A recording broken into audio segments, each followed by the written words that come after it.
Okay, so I've upgraded, and I hope you can see and hear and smell the difference.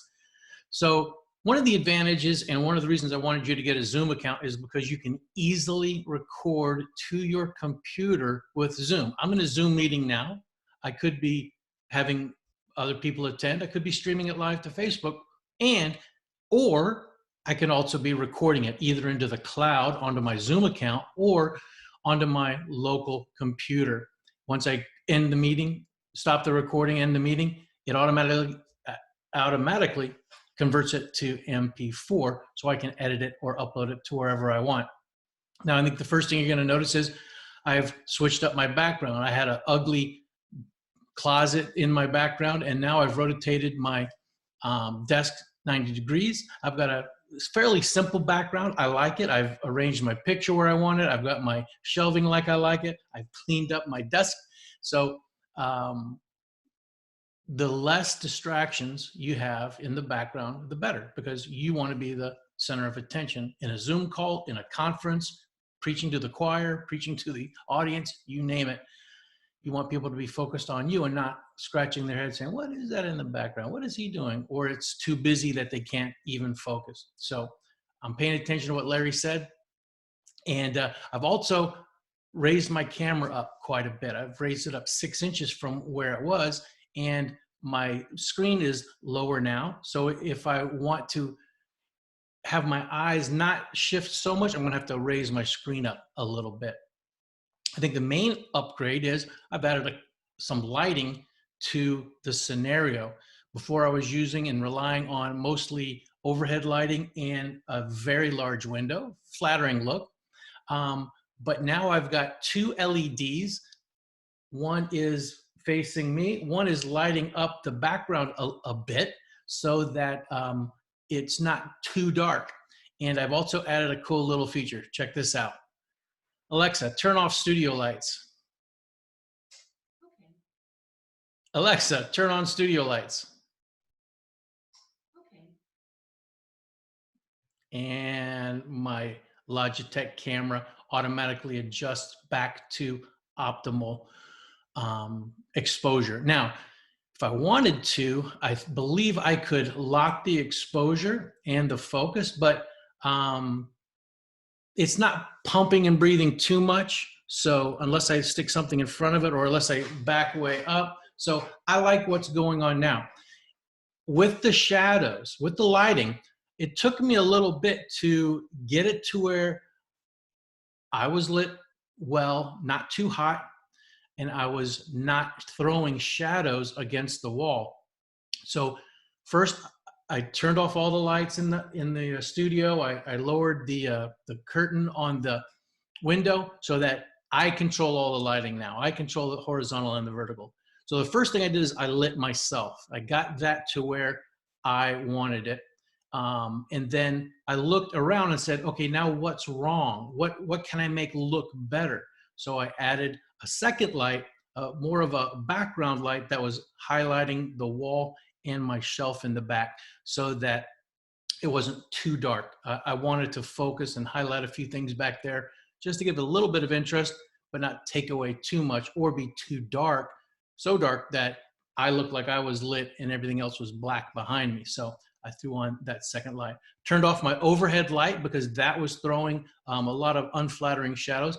And I'm thinking about softening up this front light a bit.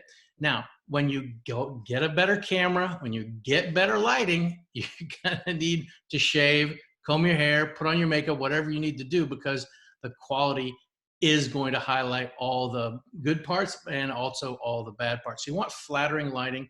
And I think that's why I'm gonna put a little bit of a softer, a soft box on that light. I'm also gonna probably put some what they call an egg crate. I'll show you guys that, but that will soften the light. It'll also direct the light and keep it from spilling onto the wall so that my backlight can do all the back wall lighting. Now, the one thing that I am considering upgrading is, actually I'm having a problem with, you can probably tell, is like my room is very live. And so what that means is that when I speak, the microphone, my Heil microphone picks up the first reflection And then because the walls are so live and reflective, it'll also pick up additional reflections. So the key with good audio is making sure that your microphone is as close to your sound source, your mic, your mouth, as possible. And so I could get up in here, or I could have the mic even more in the shot. I'm not sure. I'm a video guy, so I usually have a lavalier. I'm getting into some podcasting, so I've got a really nice podcast mic. So I'm not quite sure how I want to play that. Another way you could do it is have a boom mic just out of camera range, pointing right at your mouth.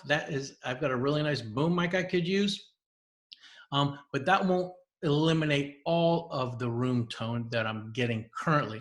So what I've started to do is put some sound dampening panels on the wall. Another great trick is to put thick carpet on the floor. So I might get some rugs and throw those around. And another way to do it is to put a sound baffle right behind your microphone. I've got one in my Amazon cart. So coming from a live location video shooter to an in-studio podcast vlogger setup, need a little bit different equipment. I'm also thinking about getting the boom arm for the mic so I can get it up close. But again, I'm not quite sure I like the microphone in the shot. You guys let me know. So here's your homework. Go ahead and take a look at your studio. What little adjustments can you make?